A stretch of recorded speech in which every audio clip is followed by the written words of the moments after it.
খ্রিস্টপূর্ব 2160 খ্রিস্টপূর্ব 2160 সালে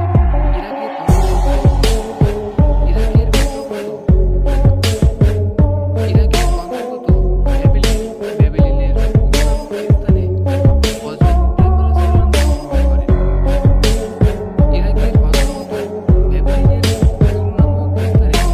হযরত ইব্রাহিম আলাইহিস সালাম জন্মগ্রহণ করেন। তার পিতার নাম তারিক, চাচার নাম ছিল আজর। তখনকার অর্ধবিশ্বের অধিপতি রাজা নমরুদের একজন ছিল আজর। রাজ্যের সর্বত্র এক বিশেষ সুনাম সুখ্যাতি ছিল মন্ত্রী আজরের। মন্ত্রীদের সকলেই মূর্তি পূজা করত।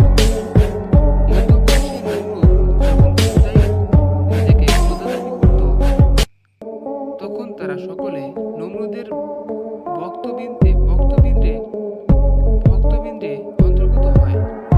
নমরুদ ছিল অত্যন্ত প্রভাবশালী রাজা। তার সাহসিকতা, বুদ্ধিমত্তা ও যশ ছিল ভূগোল বিখ্যাত। সে নামে মাত্র যুদ্ধের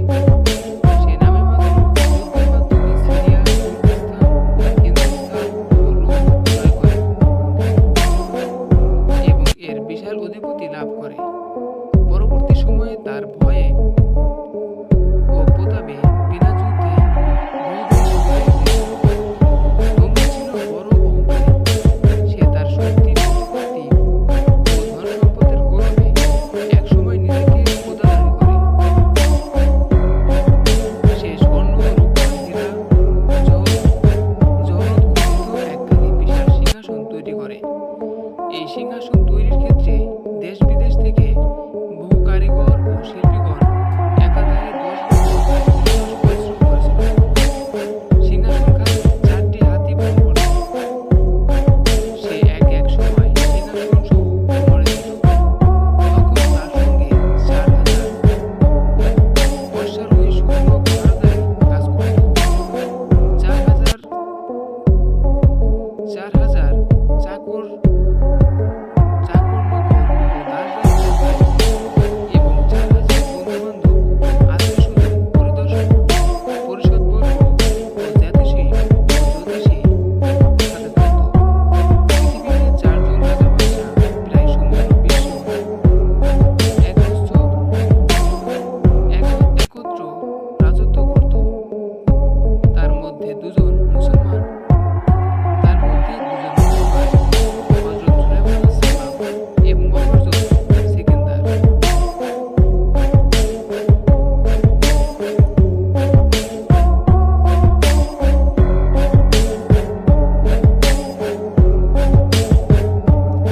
বাকি দুজন ছিল কাফির, একজন নমরুদ, অপরজন বখতে নসর।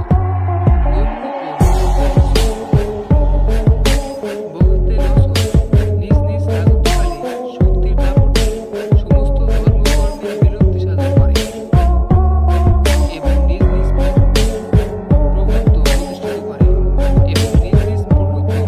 করে। নমরুদ দেবদেবীকে নিজের সহকারী বলে ঘোষণা দিত। সে জনসাধারণকে দেবদেবীর পূজা অর্চনায় বাধা প্রদান করত না, বরং উৎসাহ করত।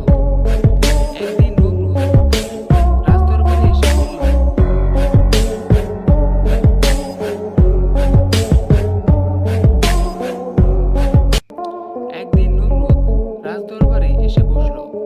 তখন তার পরিষদবর্গ ছিল খুবই বিমর্ষ। কেউ কোনো রকম কথাবার্তা না বলে চুপচাপ বসেছিল।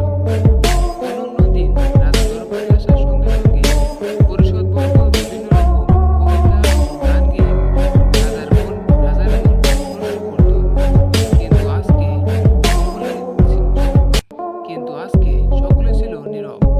তাই রাজা জিজ্ঞেস করল, তোমাদের কি হয়েছে? তোমরা একেবারে বিমর্ষ হয়ে বসে আছো কেন? তখন একজন জ্যোতিষী বলল, হুজুর জাহাপনা, আমরা আজকে পূর্ব দিক থেকে উদীয়মান একটি নক্ষত্র দেখেছি, যা আমরা কোনোদিন আর দেখিনি। এই নক্ষত্রটি যে অশুভ ইঙ্গিত বহন করছে তাতে সন্দেহ নেই।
শাস্তি দেওয়া হবে। নমরুদের নির্দেশের সাথে সাথে সারা দেশের সর্বসাধারণকে আদেশটি জানিয়ে দেওয়া হলো। হযরত ইব্রাহিম আলাইহিস সালামের পিতা তারিক নমরুদের রাজকুমারী পাহারাদারির চাকরি করতেন। তিনি হ্যালো, কিরে কি অবস্থা তোর? আমার তো চলতে আছে, কলেজে যাই, গ্রাজুয়েট পড়স, বেটোরা মিষ্টি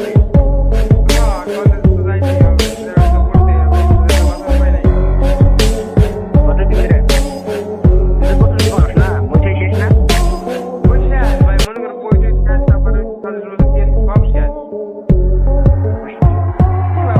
গেছিলি? না না না, দেখলাম তো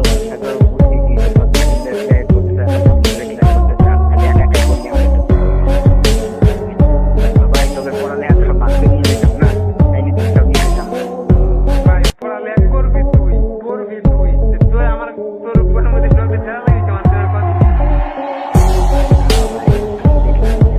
কভার কর নিলে একটা নিতে এমন তো না যে টাচ করে দিত, এমনি থেকে নোটস নিতে থাকবে, এটা নক দিয়ে পয়সা আরো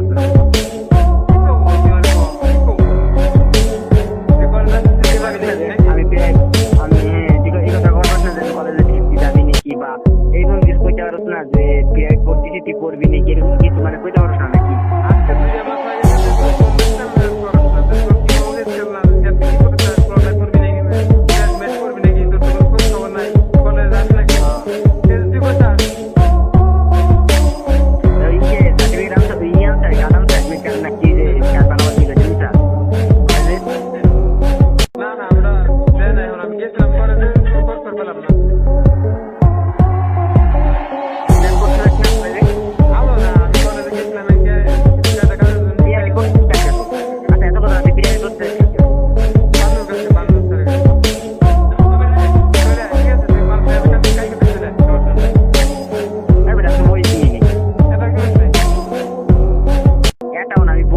আমি কিনবো ভাবছিলাম, পড়ালে বাদ দিয়ে বাবার ভাবছি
না না, সকালে হবে না।